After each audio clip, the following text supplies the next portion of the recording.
Hi guys, welcome back to another video.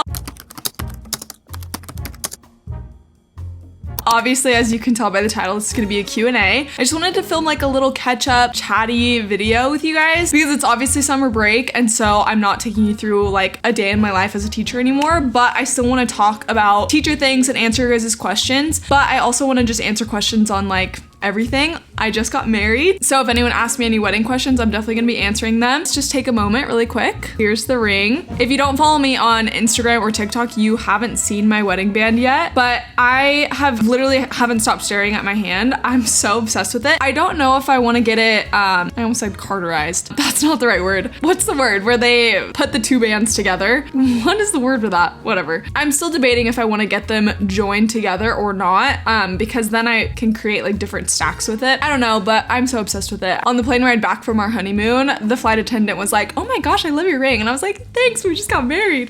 It was so fun. But anyway, as I'm looking through these, I'm seeing quite a few wedding planning tip questions. So we'll talk about the wedding here in a second. But I guess without further ado, let's get into the questions. I'm gonna start with like just basic questions about me if you're new here and you don't already know this about me. Someone asked, how old are you? I'm 25 years old. I turned 25 on March 17th. Someone asked what our zodiac signs are. LOL. If you must know, since I'm born in March, that means I'm a Pisces, and then Matt is a Capricorn. Ooh, I like this question. Someone asked if I'm an introvert or an extrovert. And I am 100% introvert. I think of myself as like an extroverted introvert because I actually don't even know if this is a correct definition of these words, but I think of an introvert as someone who recharges away from people, and an extrovert as someone who recharges with people. So like, if you don't know if you're an introvert or an extrovert, I think about it as like, if I'm around people all day, I need to have alone time to like recharge and recoup and feel like myself again. And some people are the opposite. So when they're around people, it energizes them and charges them up, and they feel the most recharged when they're around people. But when I am around people, I'm not quiet and like, I don't keep to myself. I'm definitely outgoing and I'm always like talking to people. So I'm definitely an extrovert when I'm around people, but it drains me and I need to have a lot of alone time to kind of make up for that. So long story short, I'm an extroverted introvert. Someone asked, what are my plans for the summer? And obviously getting married and the honeymoon and planning for the wedding, that was like a huge part of the summer. As I'm filming this, it's week 3 of summer, and we actually have 5 weddings to go to this summer. One is local, but then the other 4 we have to travel for. And so that's kind of a big part of the summer, and like the trips we have planned, we're planning them around those weddings. And then I have a brand trip in July, so definitely stay tuned for that. That's gonna be really fun. I don't know if I'm allowed to share anything about it, but I'm gonna be going to Florida for it, which I've never been to Florida, so I'm very excited for that. And then basically just working out, trying to establish a routine. I always struggle in the summer because it's such a different routine from the school year, and so I just feel so out of whack, and like all summer I feel like I have a hard time establishing a routine. So I want to have a good mix of like being productive, doing things I don't really get to do during the school year, but also trying to keep a routine and not lose that completely before the school year starts, if that makes sense. Ooh, I like this question. What's your favorite meal and snack? I actually don't know. I didn't even think about that. Well, my favorite meal, hands down, is a burger and fries. It really doesn't matter where. I love a bacon cheeseburger with sweet potato fries, to be exact. And then my favorite snack is probably Matt. No, I'm just kidding. My most often eaten snack is dried mangoes, so I'd probably have to say those are my favorite. Someone asked what my workout routine is throughout the week, and right now I don't have one. I haven't worked out in over a week. I've barely gone to the gym or done any physical activity in the last 2 weeks. But before that, I was training for a marathon. So at the end of May, I ran my first and probably last marathon. And so my workout routine was just training for the marathon, and I trained for the marathon through the app Runna. And so I just followed the program that they had on there, which was nice that I didn't have to come up with it on my own. But going forward this summer, what I want my workout routine to look like is a couple days doing, if you've heard of High Rocks, I have a couple High Rocks races coming up this fall and winter. So I want to do 2 High Rocks workouts, 2 cardio days, so like some sort of running workout, and then 2 strength days. That's kind of what I'm wanting, and then 1 rest day. 6 workouts in a week is doable for me in the summertime, but that's definitely not realistic once the school year starts. So that's kind of what I'm thinking right now. Someone asked for my skincare routine. I will tell you really quickly because it's very simple right now. In the morning, I use a facial cleanser from COSRX. I don't actually know how you say it, but it's just like a gentle morning cleanser. And then right now, my moisturizer that I use is the Beekman 1802 Bloom Cream. It's so hydrating and it just feels so good on my skin. And then I use SPF. The SPF I've been loving right now is the one from Tula. But if I am gonna like wear any makeup or anything like that, I've been loving the Color Science makeup. I know that's not like skincare, but it has SPF in it. All of their makeup products have SPF in it, and so I feel like that is also skincare. And then in the evening, I will take off my makeup with a Primally Pure cleansing oil if I am wearing makeup. And then I also will cleanse again in the shower with a La Roche-Posay gentle face cleanser. And then when I get out of the shower, I use the Paula's Choice BHA liquid exfoliant. That's like my #1 favorite skincare product. And then after that, I use castor oil on my face. There's like one specifically, I'll link everything in the description, but that's like my favorite thing to put on my face at night because my skin just drinks it up and it is so great. Like in the morning, I feel like my face is so hydrated because of it. So that's the current lineup of my skincare products. Okay, now let's get into some teacher questions because those are the most questions that I see. This is a very commonly asked question, but a lot of people are asking if I'm planning on being a teacher forever. And the answer is yes and no. I plan on being a teacher up until I have kids.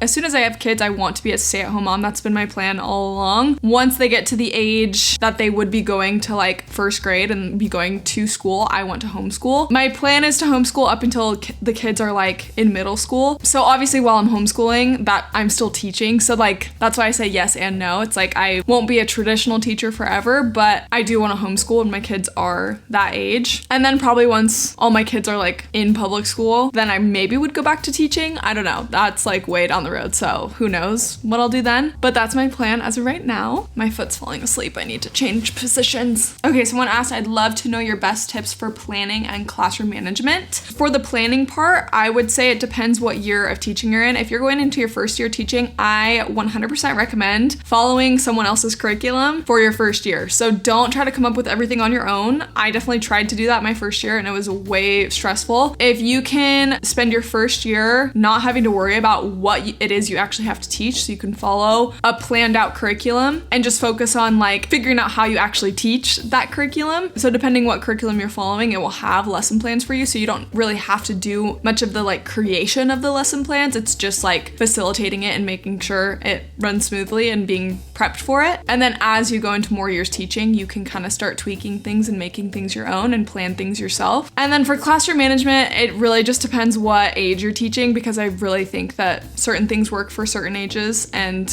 other things don't. If you teach middle schoolers, I will say you have to build classroom rapport. So that's like good relationships with your students, and you have to establish mutual respect or your classroom management will be out the window. Like if your students don't respect you, they are not gonna follow a single expectation no matter what you do. So I would say that is first and foremost what you do, and you do that by having conversations with them and actually putting an effort towards building relationships. You don't ever put your students down, you don't make them feel bad about yourselves, you build them up, and I feel like that is what helps establish that mutual respect in the classroom. So especially if you teach middle schoolers, I would say start there. Oh, and then someone asked, can you please explain your classroom management system with the little tallies? So if you've been following and you watch a lot of my videos, I do have a little classroom management section of my whiteboard where I have little tallies that I give to each class period. It's very simple what I do, and this is kind of something the whole middle school does. You're basically just rewarding the class with a point for positive behavior, and then if there's negative behavior, you take away a point or multiple points at a time. And then when the class has earned a certain amount of points, they can kind of cash them in for a reward. Middle schoolers are very extrinsically motivated, so kids aren't going to do what you want just because it'll make them feel good inside. They need to have some sort of reward, and so that's kind of the point system that we've established as a middle school. The hard part about doing something like that where you're giving like whole class rewards or you're taking away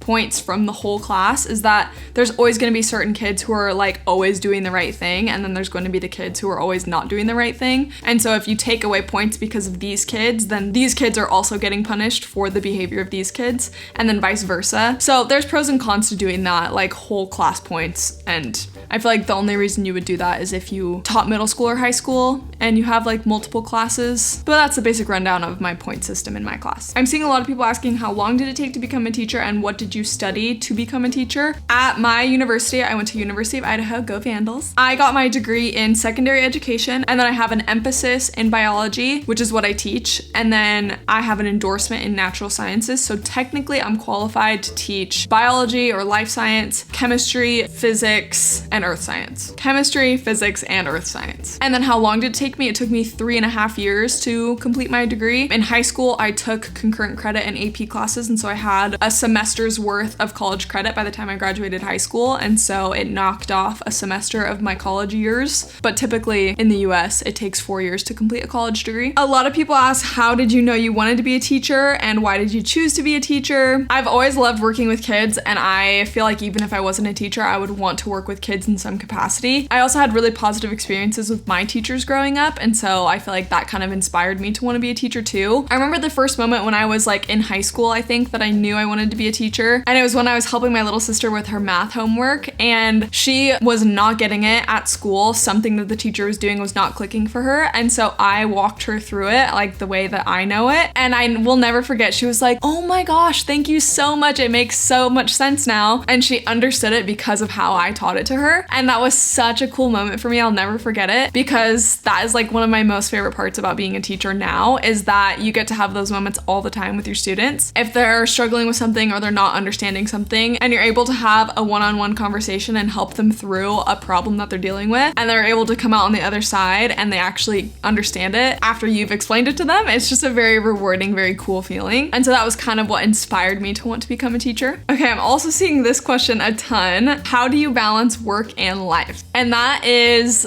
such a tough question and such a loaded question. There's so much that goes into it. I feel like especially being a teacher, we are kind of put in a position where we can pour so much into our jobs, and sometimes it can be a little bit suffocating if we let it. Like, our work can become our whole lives because we just can be so consumed in it, which is not a bad thing. Like, it obviously means you care about your job, but it can sometimes lead to a very off-balance work and life schedule. Something I kind of started to implement this last school year, because I was definitely struggling with work-life balance, was the idea of like breaking my day up into 2 days. So I had my school day, the morning, my morning routine, everything, the school day up until the very end of the school day. That was like day one of my day, or part one of the day. And then the second part of my day, so as soon as I leave school, that's like part two. And really setting like that hard line boundary in the middle of part one and part two of my day, and kind of having a plan for both, if that makes sense. So like the plan for part one was pretty much the same every single day. I had the same routine, but then part two, I would really focus on scheduling that in a way where I wasn't just like going home and sitting on the couch and doing nothing. So treating it as like a second day in a way, if that makes sense. So just because I worked all day and my part one of the day was super busy, it does not mean that part two has to consist of nothing. So that really helped me to still live a life outside of teaching, and why I'm able to do social media, and why I work out during the school week, and why I'm able to achieve my goals outside of school, is because I use that mindset of like, okay, my day does not have to be over. I still have a whole second half of my day that I get to use and enjoy to do the things that I like to do outside of school. So kind of reframing your mindset in that way might help with work-life balance. And speaking of work-life balance, I'm super excited to tell you guys about the sponsor of today's video. You guys have heard me talk about them before, National University. They are an accredited nonprofit university that is perfect for people with busy schedules that want to go back to school and achieve some sort of higher education. And a huge reason why I love that I get to partner with National University is because they understand that people need flexibility if they want to achieve something like going back to school as an adult. We have so many responsibilities. I know I do as a teacher, and I know that so many of you guys already have full plates as it is. And so the thought of pursuing higher education sometimes seems too daunting and impossible, but National University is here to work with you and make that happen if that's something that you're wanting to pursue. They have flexible 4 and 8 week long online courses that work with your schedule so that you can be very flexible with the responsibilities that you already have. And I love them because they're one of the top providers of teaching and leadership credentials for educators in the US. So if you're wanting to go back to school, or even considered becoming a teacher like me, but you have a lot of responsibilities on your plate, please check out National University, because they're a great option for someone who wants to go back to school but needs the flexibility in order to do it. Make sure to click the link in my description to learn more about National University and to look at all their scholarship options. Okay, someone asked, do you face challenges while being public on social media while also being a teacher? And I will say, like, not a ton of challenges. The only thing is that I obviously have to be aware of what I post, which I would be anyway, but like when I post something, I have to understand that my students are probably gonna see it, and my coworkers are gonna see it, my boss is gonna see it, and so I just obviously have to be more mindful of that. And then of course I just had to have the conversations with my boss about it, and had to like go to a board meeting where we had to talk about my social media and kind of establish some boundaries with it, which wasn't like a challenge or anything, but it was just kind of uncomfortable and I didn't like it. And so that was definitely a challenge. And then obviously just balancing the two, balancing being a pretty much full-time content creator and full-time teacher is kind of a lot. So that's been challenging at times. Okay, and then I have so many questions about the wedding and just about me and Matt, and so we're gonna get into that next. Someone asked, how was the wedding? You look so gorgeous in that wedding dress. Thank you so much. The wedding was literally the best day of my life. It could not have been more perfect. Everything we planned went perfectly. The weather was beautiful. The friends and family that we had there truly made us feel so loved, and the speeches were great. The dance floor was popping all night. It was so much fun. Someone asked where the wedding dress was from, and it's from A&B Bridal. They have quite a few locations across the US, but they also have like an online store, I'm pretty sure. But my dress and my veil were both from them, and they're so kind and sweet. So if you're looking for a wedding dress and you have a location near you, I definitely recommend going and trying your dresses on there. How long have you and Matt been together? So we've been together almost 3 years. It'll be 3 years and a couple months. How did you and Matt meet? Congrats on your wedding. Thank you so much. We met working at a restaurant. So we were actually friends for like 2 years before we started dating, and we were friends through working at the restaurant together, being coworkers. So that's how we met and how we knew of each other. And then my brother-in-law was friends with Matt, and so he kind of set us up. Well, he and my sister both kind of set us up, and that's kind of how we started actually dating, but we were just friends before because we worked at a restaurant. And fun fact, that restaurant that we work at actually catered our food and did our whole bar service. So shout out to Brick's Craft House. I love you guys so much. If you are in the Boise area, you should definitely check out Brick's Craft House because they're the best. Someone asked, biggest tip for wedding planning? Definitely just chip away at it one thing at a time. If you think about all the things you have to do, it's very overwhelming and it will just make you not want to do any of it. At least that's what happened to me. Just give yourself a to-do list. Like every weekend, I'm gonna get 3 things done or 5 things done. And it can be like tiny little things, but just break it up into chunks, and so you don't have to sit down and just do it all at once. Speaking of Matt, he's calling me right now. Hello?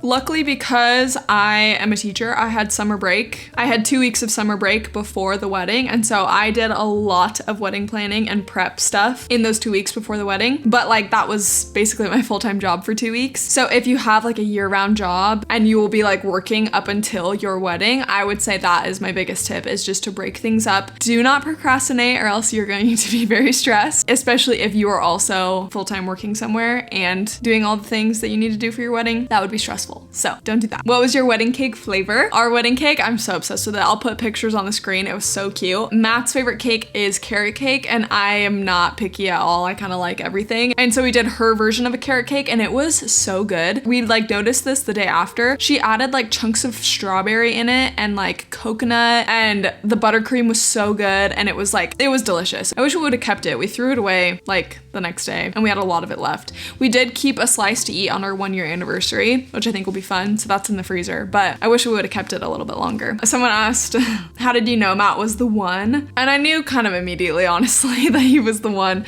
We just get along so well. I would say he is like literally my best friend. Like we just laugh all the time. We don't take things too seriously, but we also can have serious conversations, and loving him is just the easiest thing ever. And I would say I knew he was the one because in previous relationships, there would just always be something wrong, you know, like there was always something that I was thinking about that would like eat away at me. Like I'd be like, oh, like I don't like this, like, or there would have to be some sort of confrontation or some sort of like, I don't know, there was just an argument that was lingering for like multiple days or something like that. You know, there was always something that was in my brain about my relationship that was negative, you know? And with Matt, that literally never happened. If there was something that was like eating away at me, something I was thinking about that was negative about our relationship, I would bring it up and we would have a conversation about it. We would maybe have an argument, but every single time we've had an argument or a conversation, by the end of it, we are like just best friends again, and we like get closer after every single argument. So just like the way that we communicate and the way that we just get each other, I feel like that was the number one thing that I was like, yeah, I want to do life with you, because it's not always going to be easy, but like going through the hard stuff is just a lot easier doing it with him, if that makes sense. Someone asked if I have any dating advice. I would say just try to date your best friend. Like kind of going off what I just said, it's like you want to be with someone who adds to your life more than they take away, obviously. I mean, looking back at like my previous relationships and everything, I would say that's the number one thing is your relationship should not be stressing you out, and your relationship should not be an area of your life that you have to even worry about. If you're worried about like what they're doing when they're not with you, if they're going to be cheating on you, if they're telling the truth, if you can trust them, you know, if you're thinking about an argument that you had a couple weeks ago and like an argument keeps being resurfaced over and over and over again, if you feel like you have to walk on eggshells around your person, like if your relationship causes you stress, it's probably not the right relationship for you. I don't know if that's necessarily dating advice, but relationship advice. Dating advice, I would say be friends with someone before you actually are dating them. My favorite thing about starting to date Matt was that I already knew him as a person and I knew that he was a good guy before we started dating, and so it wasn't like I had to uncover all of these hidden secrets about him. So I'd say that's my number one piece of advice. I'm seeing some people asking about our honeymoon. We went to, oh my gosh, my foot's asleep.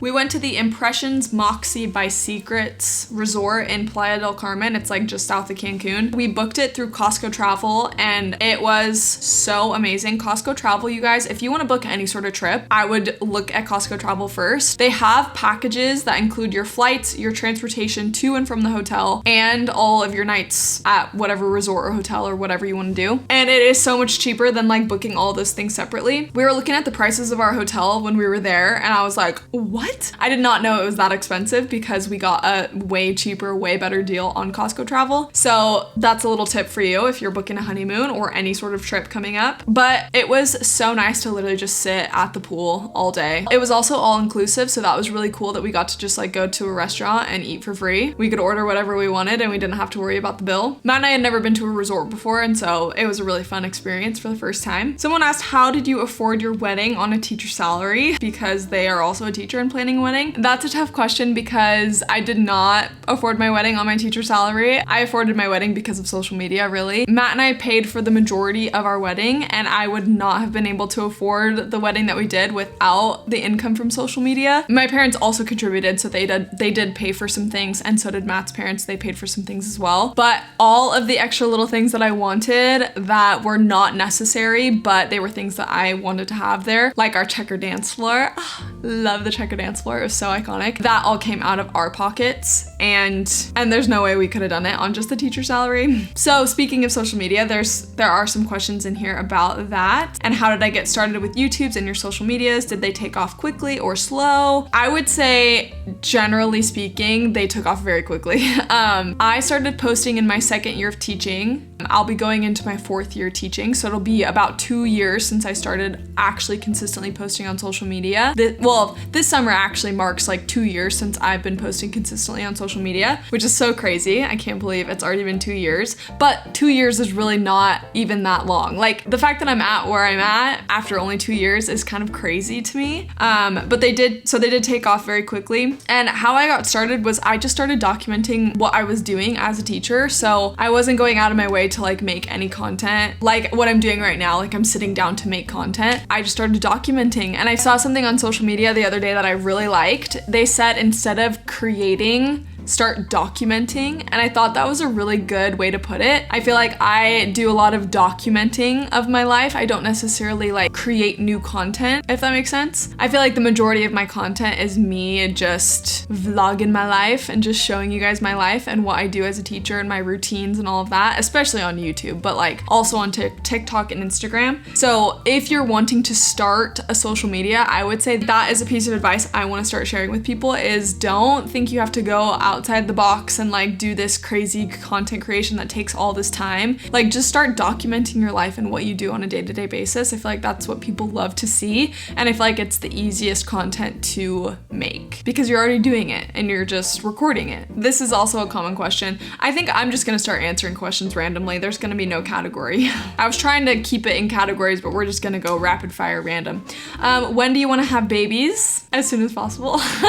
No, I don't know. I don't know when I want to have babies. Well, I do. I feel like I don't want to tell you guys or else you're going to be asking me all the time. No, Matt and I want to have babies fairly soon. So We'll see. What tripod do you recommend? I recommend literally any tripod off Amazon. No, the one I'm using right now, oh, let's see. I don't know how I'll be able to show it to you guys. Here, I'll take a video of it on my phone. This is what it looks like. This is my current setup. I think it's from Amazon, but you can unscrew the camera and you can add an attachment on there that you can put your phone in. And so it works for both a camera and also a phone. So that's really nice. And I think I just got it off Amazon. Actually, I think Matt got this off Amazon. What do you use to edit your videos? Well, Matt uses Final Cut Pro to edit all the YouTube videos and I think also the short form videos. If I edit a video, I will edit it on CapCut. How tall are you? I'm 5'9" or just shy of 5'9", so basically 5'9". Ooh, best money saving hacks for wedding planning. I love this. I would say DIY as much as you can, but also recruit help. So